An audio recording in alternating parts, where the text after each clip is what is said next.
اب میں آج کی اس کانفرنس میں میزبان مقرر فضیلت الشیخ مولانا محمد جنید مکی حفظہ اللہ کو دعوت دیتا ہوں کہ وہ آئے اور ہم سامعین کو اپنے تقریر سے مستفید فرمائے۔ وہ اپنی ذات میں ایک کارواں ہے، وہ اپنی ذات میں ایک کارواں ہے، وہ اپنی ذات میں ایک انجمن ہے۔ اسے نہیں ہے خود اپنے قد کا اندازہ، اسے نہیں ہے خود اپنے قد کا اندازہ، وہ آسماں ہے مگر سر جھکا کر چلتا ہے۔ مائک پر فضیلت الشیخ مولانا محمد جنید مکی حفظہ اللہ، ڈائریکٹر جمعیت الشبان المسلمین بجیٹھیا بنارس۔ آپ کا عنوان ہے پڑوسی کے حقوق۔ السلام علیکم ورحمۃ اللہ وبرکاتہ۔ ان الحمد لله نحمده ونستعينه ونؤمن به ونتوكل عليه ونعوذ بالله من شرور انفسنا ومن سيئات اعمالنا، من يهده الله فلا مضل له ومن يضلله فلا هادي له، وأشهد أن لا إله إلا الله وحده لا شريك له، وأشهد أن محمدًا عبده ورسوله، أما بعد فإن خير الحديث كتاب الله، وخير الهدي هدي محمد صلى الله عليه وسلم، وشر الأمور محدثاتها وكل محدثة بدعة وكل بدعة ضلالة وكل ضلالة في النار۔ أعوذ بالله من الشيطان الرجيم، بسم الله الرحمن الرحيم، وَاعْبُدُوا اللَّهَ وَلَا تُشْرِكُوا بِهِ شَيْئًا وَبِالْوَالِدَيْنِ إِحْسَانًا وَبِذِي الْقُرْبَى وَالْيَتَامَى وَالْمَسَاكِينِ وَالْجَارِ ذِي الْقُرْبَى وَالْجَارِ الْجُنُبِ وَالصَّاحِبِ بِالْجَنبِ وَابْنِ السَّبِيلِ وَمَا مَلَكَتْ أَيْمَانُكُمْ، إِنَّ اللَّهَ لَا يُحِبُّ مَنْ كَانَ مُخْتَالًا فَخُورًا۔ وعن أم المؤمنين عائشة الصديقة رضي الله عنها قالت: قال رسول الله صلى الله عليه وسلم: ما زال جبريل يوصيني بالجار حتى ظننت أنه سيورثه، رواه البخاري۔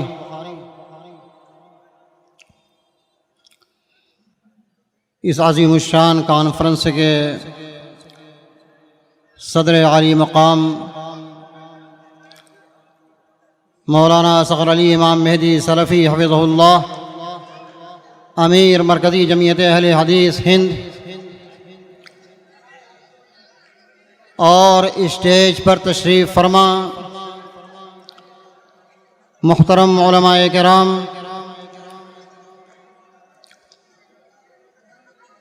بنارس اور مضافات بنارس سے تشریف لائے ہوئے ہمارے معزز سامعین، پردہ نشین مائیں اور بہنیں، عزیزان ملت اسلامیہ،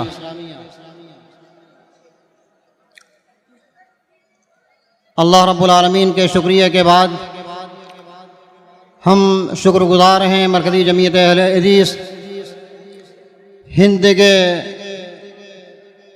سرپرستی میں یہ مقامی جمعیت اہل حدیث بجریٹھیا کے ذمہ داران کا ہم شکریہ ادا کرتے ہیں کہ انہوں نے یہ عظیم الشان کانفرنس منعقد کر کے حالات اور وقت کی ایک اہم ضرورت کو پورا کیا ہے۔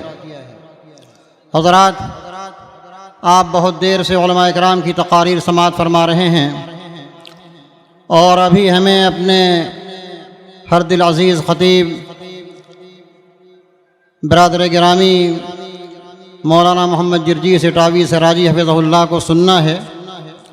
میں بہت دیر آپ کے بیچ مخل نہیں رہوں گا۔ مجھے جو عنوان دیا گیا ہے پڑوسیوں کے حقوق،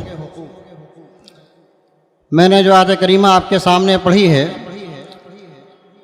اس کا ترجمہ کر دینا ضروری سمجھتا ہوں، اس لیے کہ اس آیت مبارکہ کے اندر جو سورہ نساء کی آیت ہے، اللہ رب العالمین احکم الحاکمین نے 10 حقوق کو بیان کیا ہے، اور اگر واقعی طور سے ہم لوگ ان 10 حقوق کو پہچان لیں اور اس کی پاسداری کر لیں، ان حقوق کو ادا کر لیں، تو یہ معاشرہ اور سماج اس کا نقشہ بدل جائے گا، محبت کی فضا ہموار ہو جائے گی۔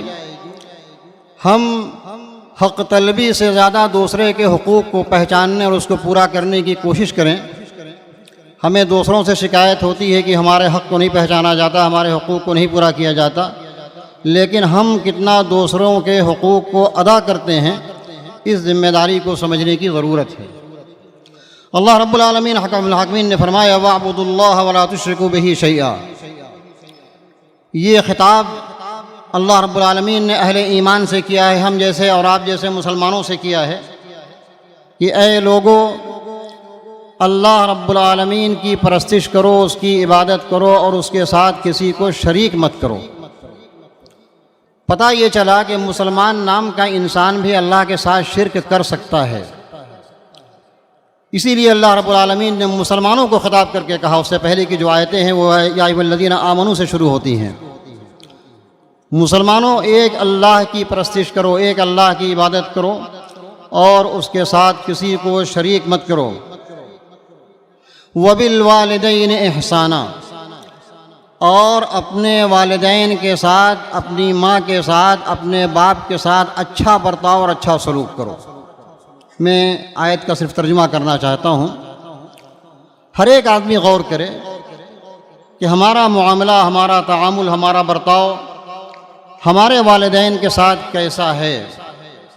اللہ رب العالمین کے ساتھ اس کے حق کو ادا کرنے کے ساتھ دوسرا حق جو اللہ رب العالمین نے بیان کیا وہ والدین کا بیان کیا، اس لیے کہ اس کائنات میں جب ہم آنکھ کھولتے ہیں تو ہمارا سب سے پہلا سابقہ اپنے والدین سے پڑتا ہے۔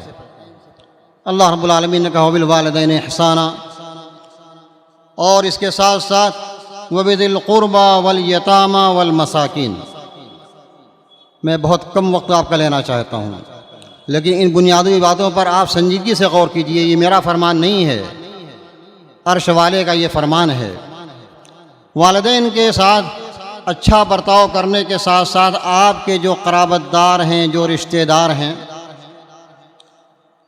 ان کے ساتھ بھی اچھا برتاؤ کیا کیجیے۔ اس آیت کے ایک ایک جزئیے پر اگر تقریر کرنی ہو تو علماء کرام 1 گھنٹہ تقریر کریں گے، والدین کے حقوق پر، قرابت داروں کے حقوق پر، مگر میں صرف اس آیت کا ترجمہ کرنا چاہتا ہوں، آپ کو یاد دہانی کرانا چاہتا ہوں کہ معاشرے اور سماج اصلاح معاشرہ پر یہ کانفرنس ہو رہی ہے۔ اگر یہ چیزیں ہمارے اندر پیدا ہو جائیں، ایک دوسرے کے حقوق کو ہم پہچاننے لگ جائیں، اللہ رب العالمین کے فرمان کے مطابق اگر ہم اس کو ادا کرنے والے بن جائیں تو معاشرہ کیسا جنت نما بن جائے۔ قرابت داروں کے ساتھ اچھا برتاؤ کرو، وَبِذِي الْقُرْبَى وَالْيَتَامَى، اور معاشرے اور سماج میں جو یتیم ہیں، جن کے سر سے باپ کا سایہ اٹھ گیا ہے، ان کے ساتھ ہمارا کیا برتاؤ ہے، ان کے ساتھ آپ کیا سلوک کرتے ہیں، ان کی آپ کتنی خبرگیری کرتے ہیں۔ اللہ کے نبی صلی اللہ علیہ وسلم جب چلتے تھے راستے میں تو کوئی یتیم ملتا تھا تو اس کے سر پر شفقت کا ہاتھ پھیر دیا کرتے تھے۔ تو اللہ رب العالمین نے فرمایا کہ وَالْيَتَامَى وَالْمَسَاكِينَ، یتیموں کے ساتھ آپ اچھا برتاؤ کیجئے۔ آپ تلاش کیجئے کہ معاشرے اور سماج میں کتنے یتیم بستے ہیں، اسی کے ساتھ ساتھ جو غریب، نادار اور مسکین ہیں ان کی بھی آپ خبرگیری کیجئے۔ وَالْجَارِ ذِي الْقُرْبَى وَالْجَارِ الْجُنُبِ وَالصَّاحِبِ بِالْجَنبِ، ابھی ہمارا موضوع آیا جس موضوع کے حوالے سے میں نے آیت پڑھی تھی۔ وَالْجَارِ ذِي الْقُرْبَى، اور ان پڑوسیوں کے ساتھ آپ اچھا برتاؤ کیجئے جو آپ کے رشتہ دار بھی ہیں۔ پڑوسی کے ساتھ ساتھ آپ کے قرابت دار بھی ہیں، ان کے ساتھ آپ اچھا برتاؤ کیجئے۔ والجار اس کی تفصیل میں کچھ بیان کروں گا انشاءاللہ آگے. والجار الجنب، اور وہ پڑوسی جو آپ کے لیے اجنبی کی حیثیت رکھتے ہیں، یعنی آپ کے وہ رشتہ دار نہیں ہیں، آپ کے قرابت دار نہیں ہیں، لیکن وہ آپ کے پڑوسی ہیں. وہ کسی بھی مکتبہ فکر سے تعلق رکھتے ہیں، وہ کسی بھی مذہب اور دین سے ان کا تعلق ہے، لیکن وہ آپ کے پڑوس میں رہتے ہیں. وہ مسلمان ہیں، غیر مسلم ہیں، ہمارے ہندو بھائی ہیں، غیر جو بھی ہیں، وہ چونکہ آپ کے پڑوس میں ہیں، پڑوسی کی حیثیت سے قرآن یہ آپ کو تعلیم دیتا ہے. رب العالمین کا یہ فرمان ہے کہ ان کے ساتھ آپ اچھا برتاؤ کیجیے. وَالصَّاحِبِ بِالْجَنبِ وَابْنِ السَّبِيلِ، اور اسی طریقے سے جو آپ کے ساتھ ہوتے ہیں. آپ کے ساتھ کا مطلب یہ ہے، علماء کرام نے بیان کیا، آپ کے ساتھ سفر کر رہے ہیں، آپ کے ساتھ کام کر رہے ہیں، آپ کے آفس میں کام کر رہے ہیں، تو ان کے ساتھ بھی آپ کا اچھا برتاؤ ہونا چاہیے. وابن السبیل، اور جو مسافر ہیں ان کے ساتھ بھی اچھا برتاؤ کیجیے. وما ملکت ایمانکم، اور جو آپ کے ماتحت کام کرتے ہیں، آپ کے مزدور ہیں، آپ کے ماتحتی میں کام کرتے ہیں، آپ ان کے مالک ہیں، ان کے ساتھ بھی اچھا برتاؤ ہونا چاہیے. وما ملکت ایمانکم. ان اللہ لا يحب من كان مختالا فخورا، اللہ تبارک و تعالی غرور کرنے والے کو، تکبر کرنے والے کو پسند نہیں فرماتا، محبت نہیں کرتا ایسے لوگوں سے. میں سمجھتا ہوں کہ یہ تقریباً 10 اللہ رب العالمین کے چھوڑ کر کے 9 صنف کے لوگوں کو بیان کیا گیا ہے. معاشرے اور سماج کے ایک ایک فرد کو اس میں شامل کر لیا گیا کہ اس کے ساتھ اچھا سلوک ہونا چاہیے. میرا موضوع ہے پڑوسی کے حقوق. میرے بھائیوں، میرے بزرگوں، آئیے اس پہلو سے ذرا ہم غور کریں کہ اللہ کے پیارے نبی جناب محمد الرسول اللہ صلی اللہ علیہ وسلم پڑوسی کے کتنا خیال کرتے تھے، اس کے بارے میں آپ نے کتنی تاکید کی ہے.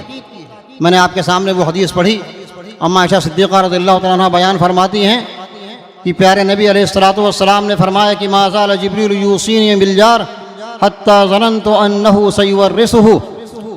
جبریل امین جب آتے ہیں رب العالمین کی جانب سے تو مجھے برابر پڑوسیوں کے بارے میں تاکید کرتے ہیں. پڑوسی کا یہ حق ہے، پڑوسی کا یہ حق ہے، پڑوسی کا یہ حق ہے، اس کے ساتھ یہ سلوک ہونا چاہیے، اس کے ساتھ یہ سلوک ہونا چاہیے.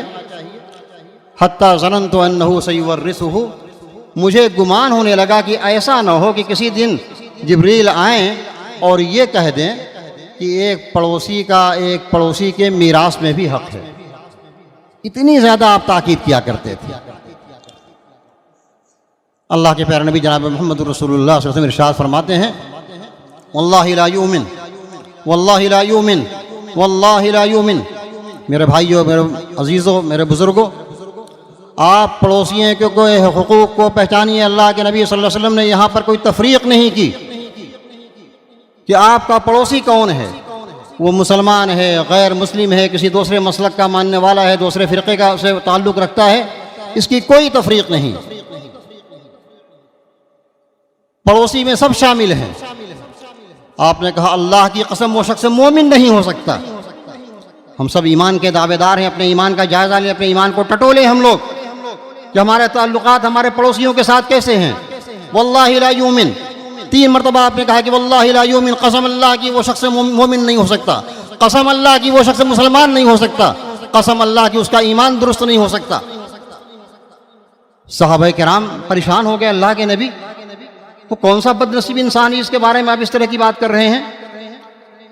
واللہ لا یؤمن، واللہ لا یؤمن، واللہ لا یؤمن. تو آپ نے بتایا کہ الذی لا یؤمن جارہ بوائقہ، وہ شخص جس کے ظلم اور زیادتی سے اس کا پڑوسی محفوظ نہ رہے، ہر وقت اندیشہ لگا رہے کہ صاحب ہمارے ساتھ پتہ نہیں کب کیا کر جائے. اگر اس کا پڑوسی اس طریقے کا ہو کہ اس سے ہر وقت اندیشہ ہو، اس سے خطرات لاحق ہوں، پڑوسی معمون نہیں ہے.